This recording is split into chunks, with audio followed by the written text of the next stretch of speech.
Hi, I'm Dave McNabb, CEO of FlowTracker Analytics. Today, we're presenting you with research that we did in partnership with Financial Managers Society into sales performance measurement and management practices. So why should we take a look at sales measurement and management practices now? The first reason is that sales management is a serious business. The practices of some institutions have been getting them into trouble with regulators and with their customers as well.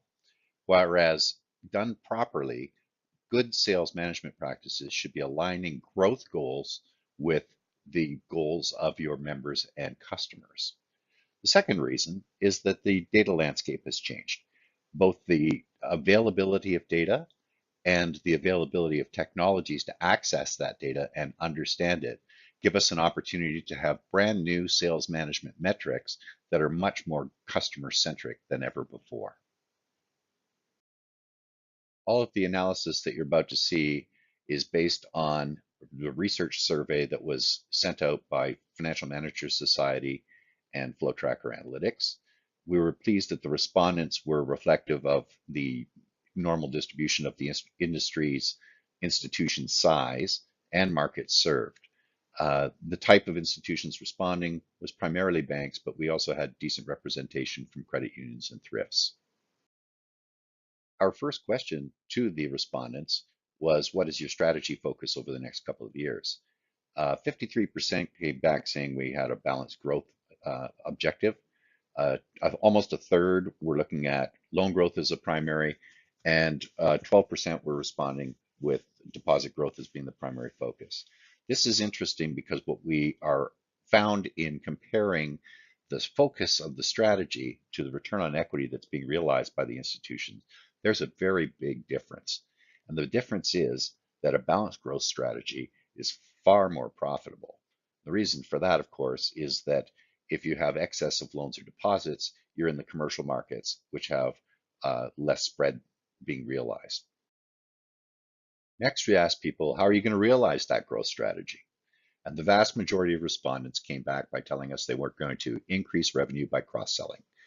It's very interesting and a focus throughout this analysis. We go deep into the cross-selling space to look at how are people measuring that and how effective are they being at doing it.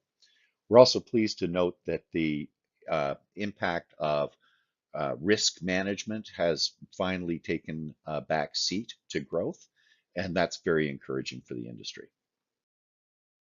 The next thing we asked about was, how can technology help you? What is your motivation for having better sales analytics? And the first runaway winner was clearly gaining deeper customer relationships, which talks to the cross-selling objective. Optimizing revenue across the product portfolio, because people are very aware of the effects of product cannibalization, especially in the deposit space. And the opportunity to align true sales performance to compensation. There's a perception that there's a gap between what people are being paid to do and what's best for your members or customers. When we turn the focus to how you actually set goals and performance measurements, we were quite surprised to see how few institutions have explicit sales attrition and cross-sell goals. Using overall growth goals, whether it's dollars or percentage of assets or liabilities, appears to be the runaway leader in terms of what is being measured. The interesting thing that we observed when we correlated that with return on equity, however, is that more precision is definitely better. And it's not a function of the size of the institution. In fact, the granularity of the goals that are being used has a strong correlation to the outcomes. When it comes to the frequency of sales performance measurement, what's the cadence of the goal setting and review process? What we learned was the sweet spot is at a monthly level. For institutions, and there were about a third of them that are on a less frequent cycle than that, the return on equity is definitely not being driven as effectively as those who have a monthly cycle. And interestingly, doing it more frequently, whether that's weekly or daily, actually does not add value. So it looks like the monthly sales cadence cycle is ideal.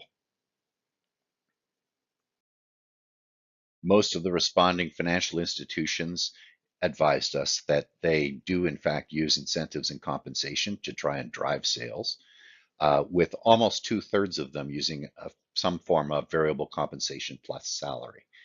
Another 14%, so that takes us up to 77, use contest rewards and recognition.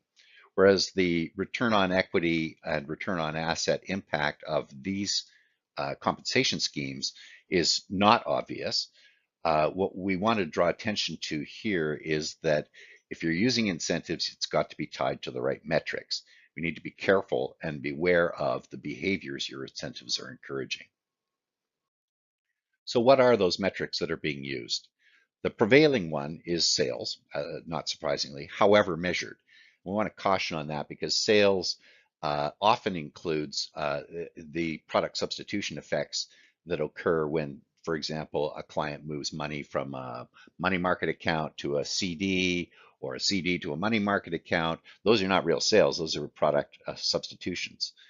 The number of institutions that do rely on sales, either high reliance or some reliance, is 86%, which makes it clearly the primary metric of choice.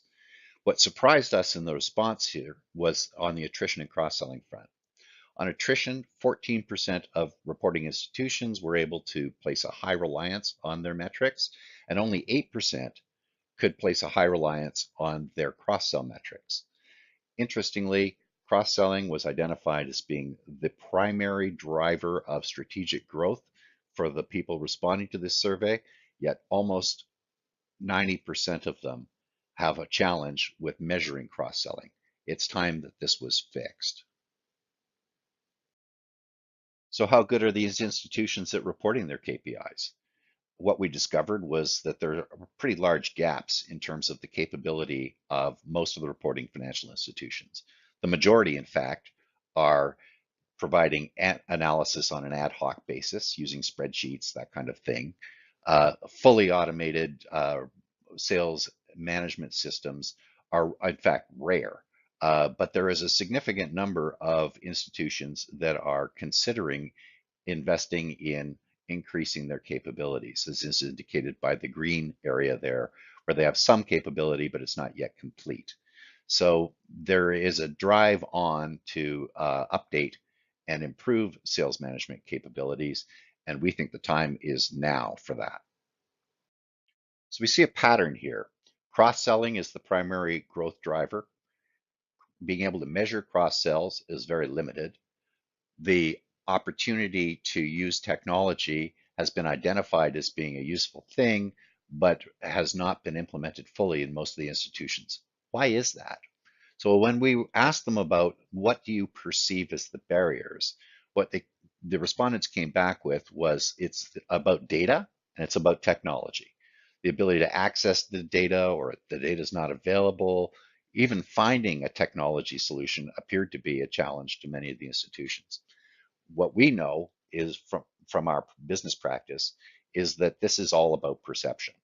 The truth of the matter is you can implement proper sales management practices at a detailed, fine-grained level that is customer-centric and relevant to the marketplace of each individual branch with only 6 fields of data that everybody already has and tools that are relatively inexpensive to acquire.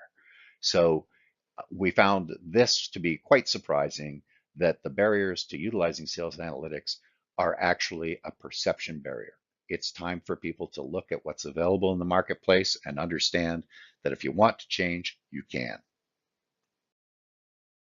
Just before we conclude here, I'll point out that there's a great deal of detail available in the appendix in the PowerPoint deck that you can download from our site that goes into specific KPIs and how they relate to the return on equity and return on assets that are being realized by institutions. You may find it useful to explore in more detail.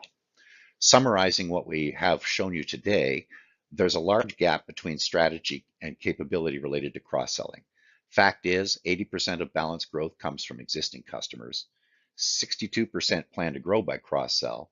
71% want deeper relationships, yet only 10% have explicit cross-sell goals. Nearly half have no cross-sell metrics at all, and only 8% have complete cross-sell metrics implemented. The other thing that was really important from our takeaway perspective was that the perception about technology challenges are the primary barriers to improvement. The fact is, complete sales analytics need just 6 fields of data to implement using modern tools. Yet 81% cite data availability and technology as primary obstacles. If you're in that 81%, talk to us. We can help you. Thank you for joining us and listening to this brief overview of the research study that was conducted with FMS and FlowTracker Analytics. We hope you found it useful. Please offer us feedback using the feedback forms or address any questions or concerns you might have to us directly. We'd be happy to speak with you. Thank you.